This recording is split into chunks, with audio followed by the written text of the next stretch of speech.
గురువుగారు తనకు తగిన జీవిత భాగస్వామి శారదాదేవినేనని రామకృష్ణుల వారే స్వయంగా పేర్కొన్నారు. ఆయనకు వివాహం జరిగిన నాటి పరిస్థితులు ఎలా ఉండేవి? లోకంలో మానవ ఆచారాలకి విరుద్ధంగా ఎవడైనా ప్రవర్తిస్తున్నాడు అనుకోమ్మా, ఒక గంట పూజ చేస్తే పర్వాలేదంటారు. వాడు పొద్దున 6 గంటల నుంచి మధ్యాహ్నం 12 దాకా అదే పని కూర్చున్నాడు, లేకపోతే సాయంత్రం దాకా నాకు ఇంకో పని లేదని చెప్పి అమ్మ శ్రీ శివాయ గురవే నమః అని అలా కూర్చొని తపస్సు చేస్తున్నాడు అనుకోండి, పిచ్చోడివిరా నువ్వేమన్నా, వాడికి అది పిచ్చి పట్టిందిరా. మన వాళ్ళు వెంటనే వాడేటువంటి పదం పిచ్చి పట్టింది అంటారు. అమ్మ ఈ విషయం తెలియదు, రామకృష్ణుని కన్న తల్లి చంద్రమణిదేవి, ఆవిడికి ఈ విషయాన్ని మోసుకెళ్ళారు. నిరంతరం ఇంకొక ధ్యాస లేదుట, అమ్మ అమ్మ అమ్మ అమ్మ అని అదే ధ్యానంలో కూర్చున్నాడు ఈయన. అమ్మవారి సాక్షాత్కారం అయింది, ఆవిడ పార్వశ్యంలో ఉన్నాడన్న విషయం వీళ్ళకి తెలియటల్లా. పెళ్లి చేస్తే పిచ్చి కుదురుతుంది అని మన ఆధునిక కాలంలో ఒక మాట ఉంది కదా. అందువల్ల రామకృష్ణ పరమహంసకి పెళ్లి చేద్దాం, గదాధరుడికి పెళ్లి చేద్దాం అని అనుకున్నారు.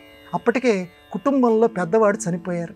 బట్ మళ్ళీ ఇతనికి ఏమన్నా జరిగిపోతుందో ఈ పిచ్చిలో, ఈ గదాధరుడికి రామకృష్ణ పరమహంసకి ఏమన్నా జరుగుతుందేమో అని తల్లి చాలా బాధపడిపోయి తాను సొంత ఊరికి రామకృష్ణుణ్ణి పిలిపించింది దక్షిణేశ్వరం నుంచి. అమ్మ మాటని కాదనకుండా వెళ్ళాడు. వెళ్ళిన తర్వాత నాయన నీకు పెళ్లి చేయాలనుకుంటున్నానంటే మౌనంగా ఉన్నాడు.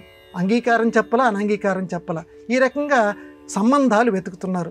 ఎక్కడ వెతికినా సంబంధం, పెళ్లి సంబంధం రామకృష్ణుడికి తల్లి అనేక మందికి చెప్తోంది, కుదరట్లా. ఒకరోజు ఇంటికి వెళ్ళినా ఇదే తపన కదా ఆయనకి. ఎదురుకుండా అమ్మవారు ఉన్నట్టే భావించుకునేవాడు, అమ్మ ధ్యానంలో ఈయన ఉండేవాడు. ఆ సమాధి స్థితిలో ఉన్నట్టుండో మాట చెప్పేట, ఇదిగో ఇక్కడికి దగ్గరలో శ్రీరామచంద్ర చటోపాధ్యాయ ఒక ఆయన ఉన్నాడు, వాళ్ళ కూతురు శారద అని ఉంటుంది, మీరు ఎలాగో నాకు పెళ్లి చేయాలనుకుంటున్నారు కదా అంటే, ఎక్కడ ఊరు, అసలు ఆ ఊరు అసలు ఎక్కడుందో చాలామందికి తెలియదు, ఆ అమ్మాయి పేరేంటో తెలియదు. ఇక్కడి నుంచి చెప్పేసేట ఆయన. ఆ సమాధి స్థితిలో అమ్మకి చెప్పాడు, నువ్వు నాకు పెళ్లి చేయాలనుకుంటున్నావు కదమ్మా, ఆవిడ నా కోసమే పుట్టింది, ఫలానా ఊళ్ళో శారద అని ఉంటుంది, తర్వాత శారదాంబ కింద ప్రసిద్ధ ఆవిడని తీసుకొచ్చి నాకు వివాహం చేయండి అన్నట్టు. వీళ్ళు వెళ్ళారు, ఆ ప్రకారంగా ఆయనతో మాట్లాడారు. వివాహానికి శారదాంబ కూడా అంగీకరించారు, తండ్రి గారు అంగీకరించారు. అప్పటికి ఈయనకి 23 సంవత్సరాలు, శారదాంబ అని తర్వాత కాలంలో పిలిచిన శారదకి 5 ఏళ్ళు. ఒక్కసారి ఊహ చేయండి అమ్మ, ఈయనకి 23 సంవత్సరాల వయస్సు కలిగిన రామకృష్ణ పరమహంస, శారదాంబకి 5 సంవత్సరాలు. 5 సంవత్సరాలు కలిగినటువంటి ఆ అమ్మాయిని తర్వాత కాలంలో తల్లిగా మనందరం భావించుకునే శారదాంబని ఇద్దరికి వివాహం చేశారు. ఇక్కడ మనకి వెంటనే లౌకికంగా ఎలా కుదురుతుందండి?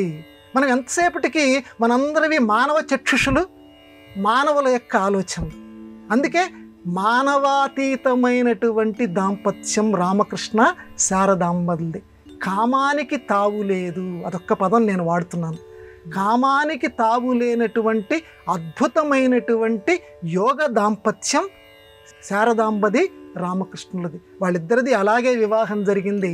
వాళ్ళు భార్యాభర్తలు, లౌకికంగా అంతకంటే మనకి ఇంకో పదం లేదు కాబట్టి దంపతులుగా వాళ్ళు జీవించారు. కానీ లౌకిక అతీతమైనటువంటి అద్భుతమైనటువంటి ఇటువంటి దాంపత్యం ఉంటుందా అనిపించేటువంటి అద్భుతమైన దాంపత్యం. ఒకరి కోసం ఒకరు అలా బతికారు.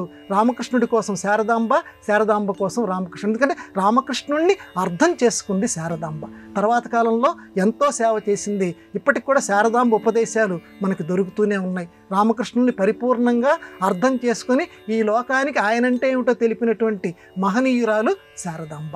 ఇది వారి అద్భుత దాంపత్యం.